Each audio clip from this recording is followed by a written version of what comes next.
Hey guys, welcome back to our podcast. I'm your host, Hyatt, and today we're going to be diving into diversity, equity, and inclusion. And we're going to talk about how these principles can apply to the young people and the young youth in our communities as well as our local government.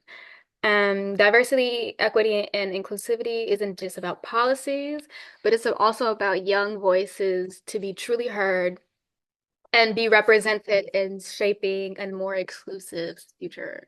So today we're joined by my good friend Kay, and she will be talking about her experience in inclusivity and diversity.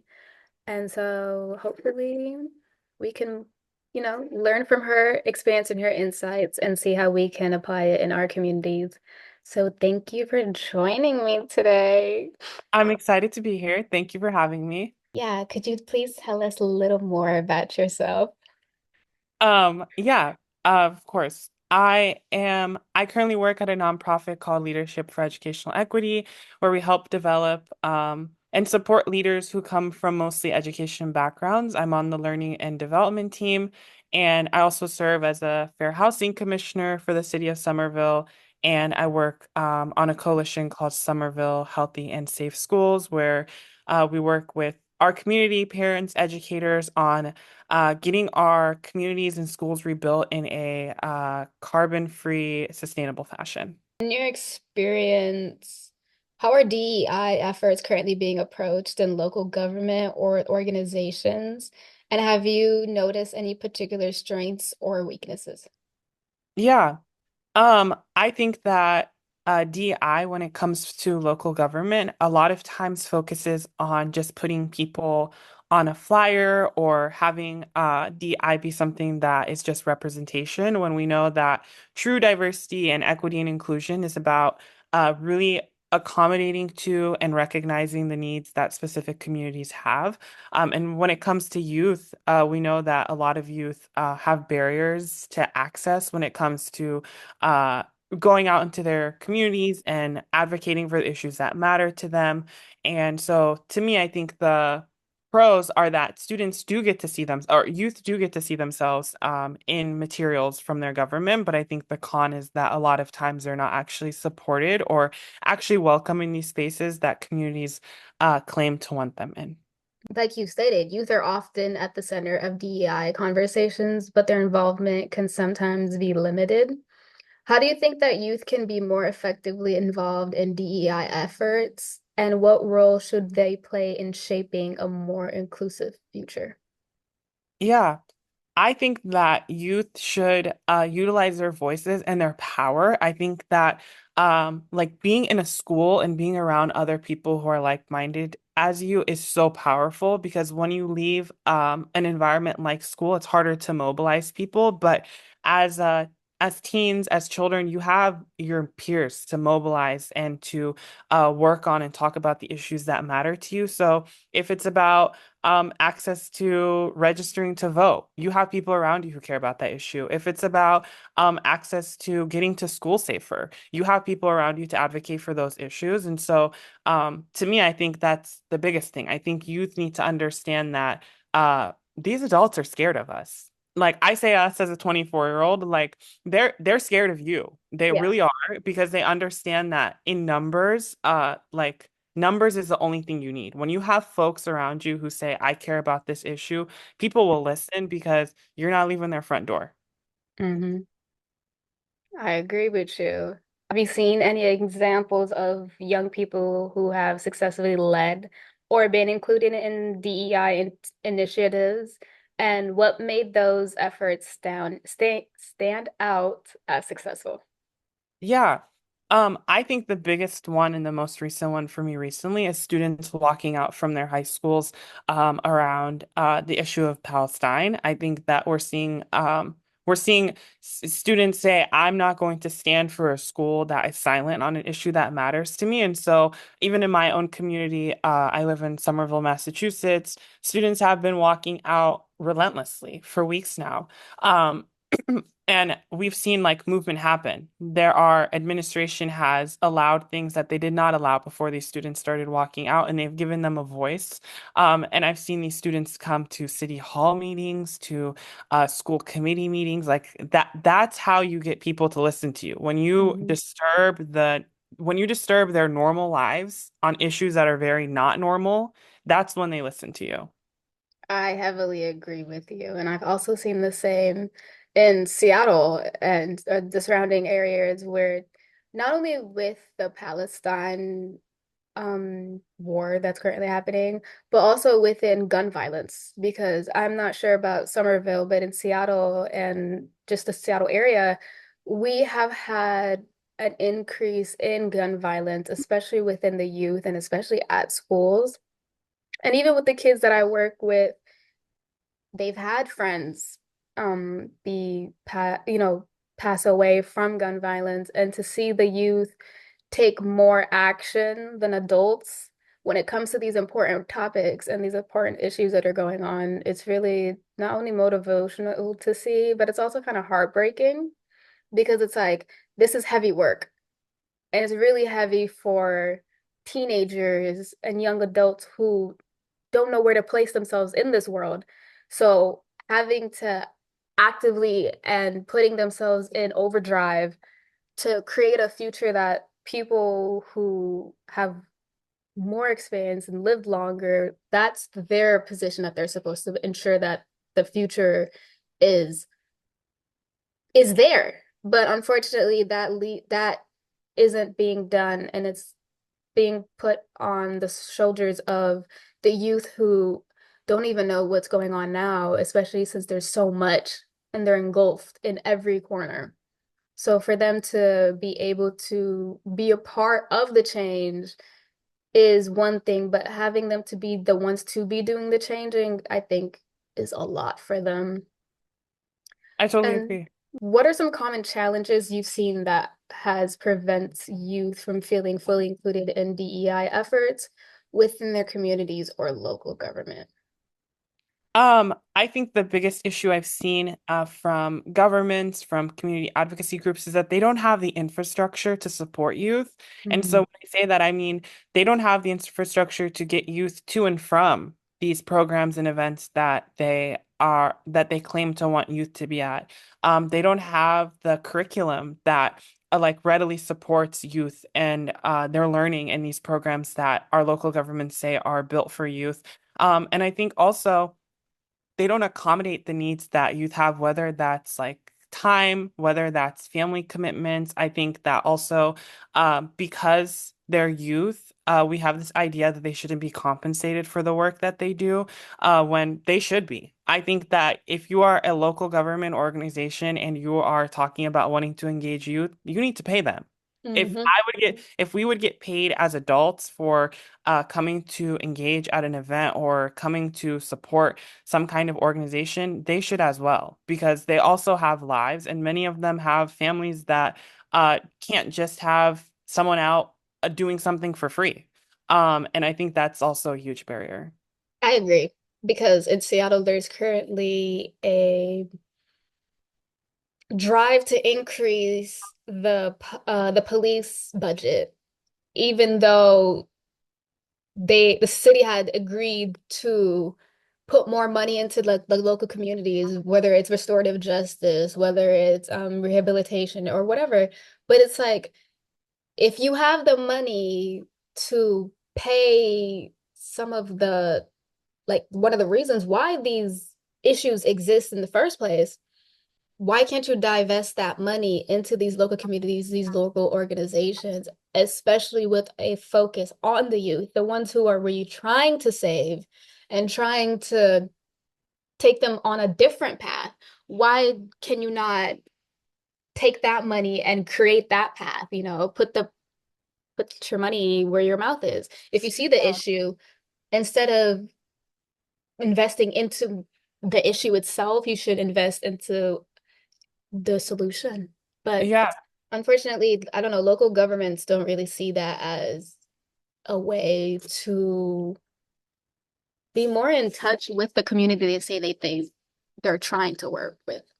I agree. And we have that problem in Somerville right now where they had to reduce the hours of the library that was next to the high school because youth there were high schoolers being disruptive at the library, and library staff was not able to handle like the fights and the conflicts that were going on. And so some folks are like calling to have like a police officer at the library or to have a security guard at the library. That's not a solution. Hmm. Like children act out because they don't have a place to go. Yeah. Like children do not want to fight. They do not want to create conflicts. That's not in their nature. And so why aren't we investing that money that we would put into having an officer placed there in arts programs at the high school? Why aren't we like funding extracurriculars at Somerville High School? Like these are the questions I'm asking and the questions that I think a lot of local governments should be like grappling with and asking themselves.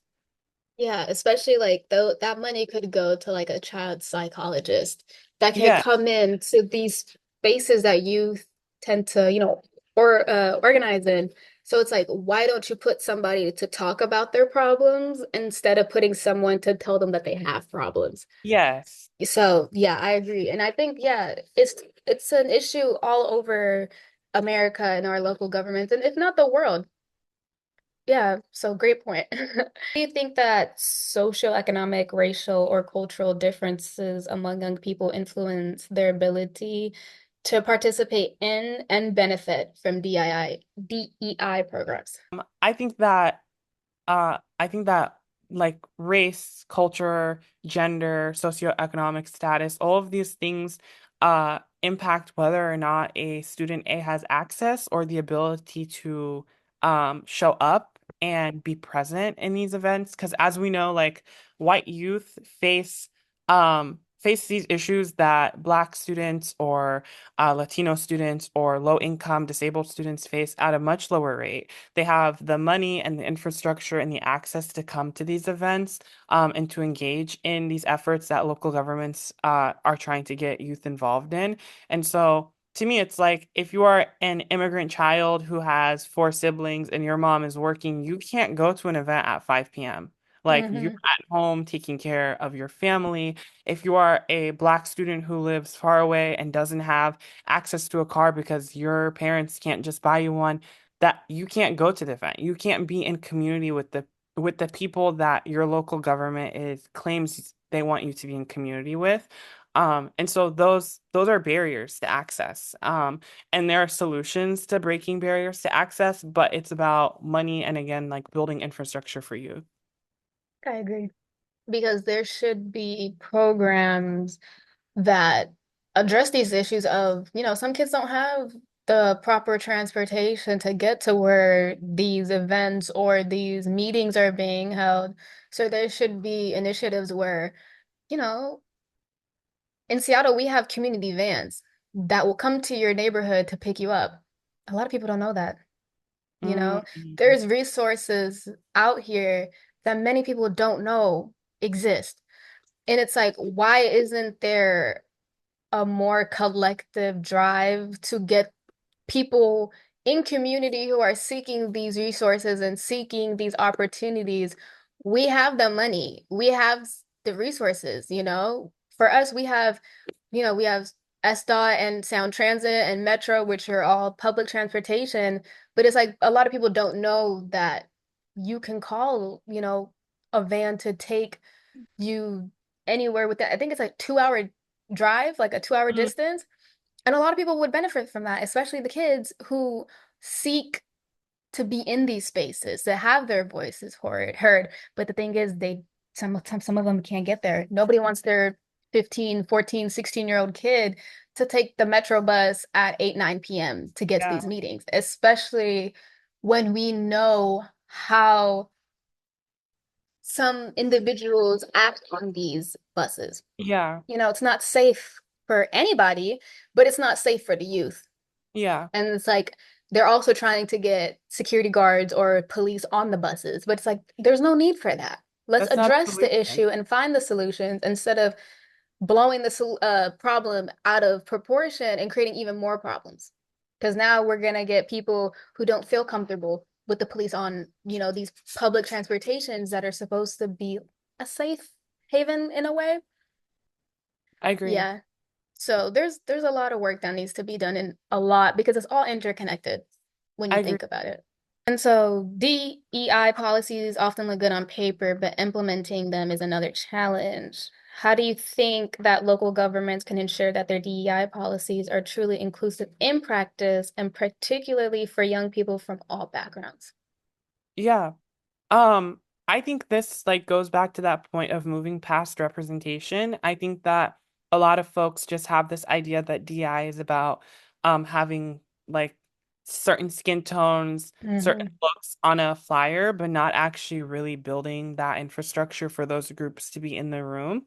And I think that like for me personally, that's about how do we ensure access for like students or youth with disabilities? Because if you have a youth with that's in a wheelchair, they can't show up to an event without a wheelchair accessible car getting them there, without a parent or a city service getting them there. But oftentimes this flyer will have someone in a wheelchair. So you're represented, but you actually can be in the room.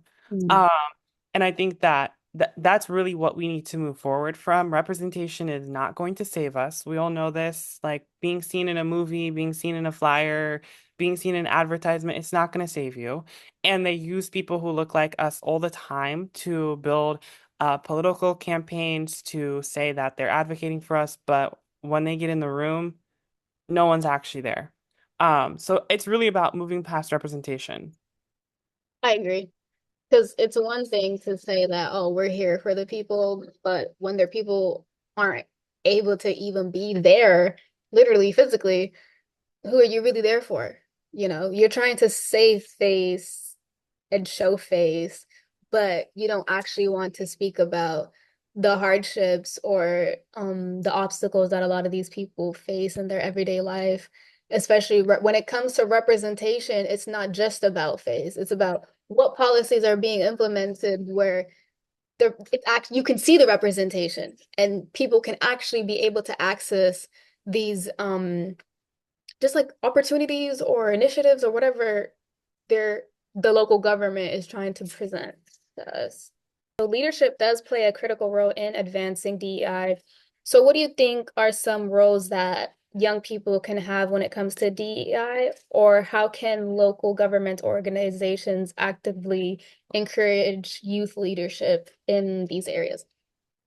I think they can encourage youth leadership by including youth in their leadership. I think Mm. it's about building advisory councils that are composed of youth. I think it's about creating rooms and in having youth in the spaces where they're making these initiatives, where they're making these policies. It's about inviting youth to your city council meeting. It's about inviting youth to your subcommittee meeting. It's about um, telling youth we have this space for you and your opinion matters, and we're going to take the findings that you've come with the experiences that you come from, and we're going to build something for you. That's how you build infrastructure because I think a lot of adults and even like again like we're 24 years old, 24, 25 years old, there are some things that we don't know or there are realities that we don't understand that a lot of 16, 15, 14-year olds have. We shouldn't be Mhm. speaking on their behalf. We should be telling them, we want you in this room. We want you to talk about the issues that matter to you. And we're going to give you space to do that. And you're going to actually see something tangible come out of your talk, not just having you in the room, but actually doing something about it. I agree because as we live in a society where technology is advancing at a rate that is so hard for us to even catch up on, as well as having life-altering, life-changing events constantly happening. It's really hard for the youth and the kids to get used to the speed of things, right? And so what we think the kids are going through, they were probably going through that maybe 2 months ago. And now they're experiencing something that's different. So it's like we can't sit here and say, "Oh, the youth need this, the youth need that." When in reality, we have no idea what the youth are going through and what they're experiencing, especially at the rate that they're experiencing it at. And we're not holding space for them, or we're not giving them space to be at where they can talk about all these things that they've experienced in such a short amount of time. And I think that is neglectful, especially if we are trying to create policies or initiatives or have organizations represent youth when it's like we're not even aware of what they're going through.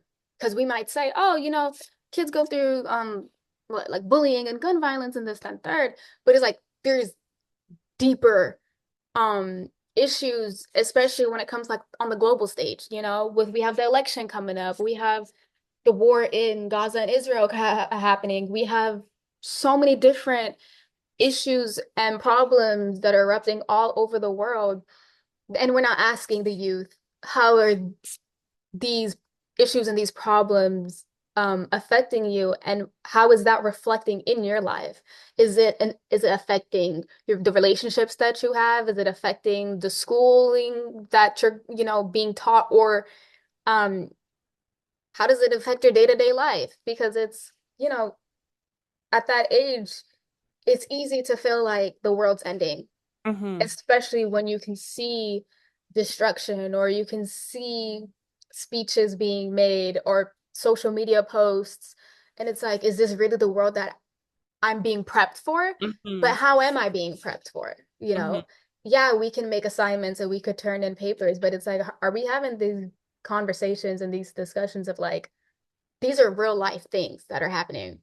And if they're going to affect us, especially as young people that have to exist as adults in the future, what are the changes in the policies being implemented now that are reflecting our our problems and our issues and our experiences, and not somebody who's 25 or someone who's 30 or 60, 70? Because Hmm. we're going to be honest, those 60, 70-year-old people aren't going to be here in 30 years, but these 10, 15, 16-year-old will be. So what can we do to ensure that future, not for just inclusion or diversity, but also just safety and the well-being of these people and of these upcoming adults who will be I the totally people who agree. make these policies in the future, for the 5, 4, 3-year-olds that are around now. This has been a very meaningful conversation. And I really appreciate your insight and your experience and sharing everything that you've shared and also taught us. And before we wrap it up, I would like to ask, what advice would you give to young people who are passionate about DEI and want to take on leadership roles in their communities? Um, I say that I my biggest piece of advice is to have audacity to walk into a room and truly believe that you're supposed to be there, to not let anyone speak to you whatever way because they think that they have some form of authority over you because they're older. I think change happens when people see that you care about the issue you care about and you know what you know, and you know that what you know needs to be told to the whole world. That's my Mm. biggest piece of advice. And I also think that walking with grace, having grace for people, and understanding that you need to meet people where they're at so that you can build with them from that place is also really important. And I think also like asking for help and reaching out is also really important. I think that if there's a resource that you need that does not exist, instead of just saying this thing that I want to apply for doesn't work for me because I can't make it at this time or I don't have transportation. Ask for help. Hmm. People um do want to accommodate you if you ask for help and you stand up for yourself. And I think also mobilizing folks around you, even if you don't talk about the issues you care about with your friends or your other youth in your community, you will learn just within 1, 2, 3 conversations that people are going through the same thing you're going through, and they're thinking the same things that you're thinking. And so I think really that's also really important. Being in community with people is also really important. And I agree. Yeah, thank you for sharing today.